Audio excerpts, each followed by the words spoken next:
আসসালামু আলাইকুম। গত আসসালামু আলাইকুম। গত ৩ দিন থেকে আমার প্রোফাইলে, আমার পেজে প্রচুর গালাগালি করতেছে।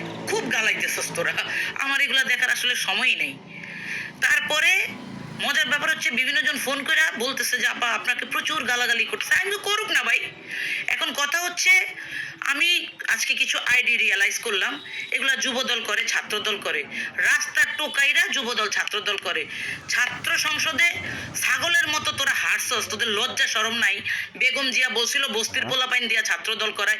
এটা এখন ট্রু। রাস্তার টোকাইরা এখন ছাত্রদল করে। ড্রাগ এডিক্টেডরা ছাত্রদল করে। ছিনতাইকারীরা ছাত্রদল করে। No way. এটা এভাবে চলতে দেওয়া যায় না তো। ছাত্র বিষয়ক সম্পাদকের বিরুদ্ধে কথা বলছি, ছাত্র সংসদে হারার পরে তাকে আপনারা নমিনেশন দিবেন, এমপি বানাইবেন।